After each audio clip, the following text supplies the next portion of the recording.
Well, howdy there, Internet people. It's Bo again. So, today we are going to talk about how politicians at home creating talking points and messaging for a domestic audience in their own country can oftentimes create a situation where they derail good foreign policy. And because of their talking points at home, they miss the forest for the trees, and they make mistakes. We're going to talk about that, and we're going to talk about how Iran might be about to play the U.S. in a really big way, because the United States habitually underestimates Iran. Okay. So if you have no idea what I'm talking about, there is a back and forth going on in Syria between U.S. forces and local groups that are Iranian-backed. In Western media, you're probably going to hear the term Iranian proxy. That's not right. They're Iranian-backed. They appear to be proxies because Iran is really good at backing groups like this.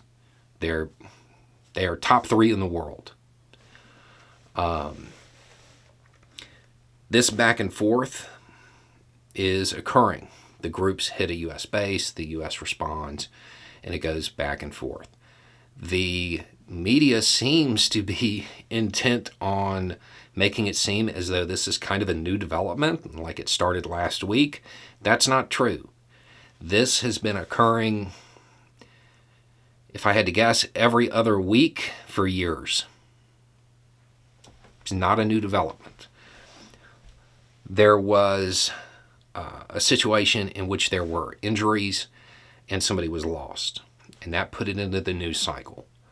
And most outlets are not providing the history of it.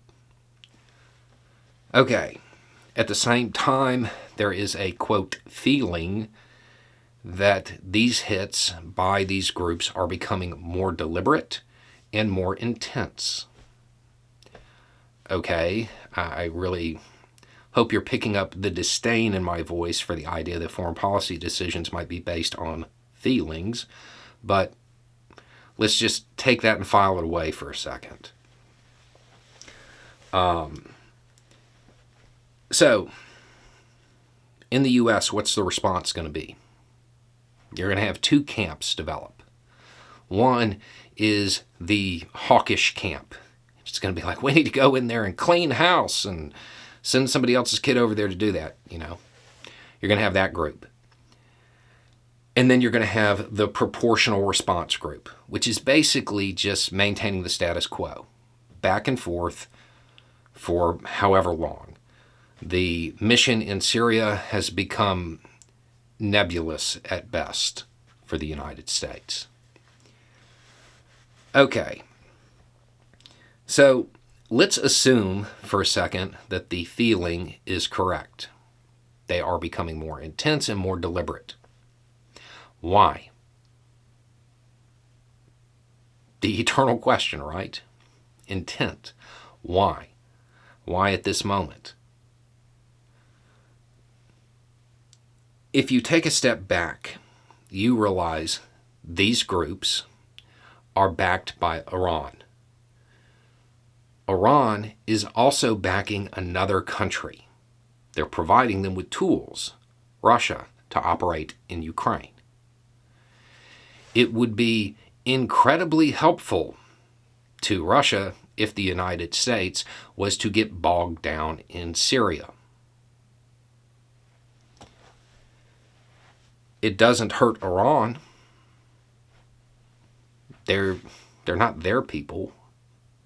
They're aligned groups. So Iran gets to help Russia in a big way in hopes of getting another card slid to them later in the game, and they don't really lose anything. The U.S. does. The civilians in Syria do. Because even in just the back and forth over the last few days, one of the group's rockets went off course. one out of a bunch of rockets went off course and went into a civilian area. Luckily, there were only injuries. But if this was to escalate, it would be the civilians who pay the price, as is almost always the case. So, what's the right move if you are the U.S.? De-escalate. Nobody in U.S. politics is going to want to say that, but that's the right move. If the feeling is correct, the right move is to de-escalate. There is not really a situation in which the hawkish position is going to be correct. The right move is to de-escalate. If it is by design, if it is more deliberate, the goal is to provoke a response. These hits, they've been going on for years. They're not exactly militarily effective from a strategic or operational level. So the only real reason for them to become more intense or more deliberate is to provoke a response. If your opposition is trying to provoke a response, you don't give it to them. That's called walking into a trap. The problem is you are going to have a lot of politicians in the United States want to establish their hawkish credentials, and they'll use this to do it. We can only hope that the Biden administration and the Department of Defense realizes that an escalation in Syria is a horrible idea. We should be going the other way. We should be de-escalating. We should be moving towards ending the mission there. That should be the goal, right? If your opposition wants you to do something, it's probably a bad idea to do it. We're going to have to wait and see how it plays out and wait for more information, because I'm not going to base something on a feeling. The one thing that everybody needs to remember here is the people who are calling for escalation, they're not going to be the ones who pay the price. It's going to be civilians. It's going to be people who don't have a say in the matter. And sadly, I think one of the most effective tools for encouraging de-escalation here is to remind people that if the U.S. gets bogged down in Syria and escalates there, it will be less capable of supporting Ukraine. Anyway, it's just a thought. Y'all have a good day.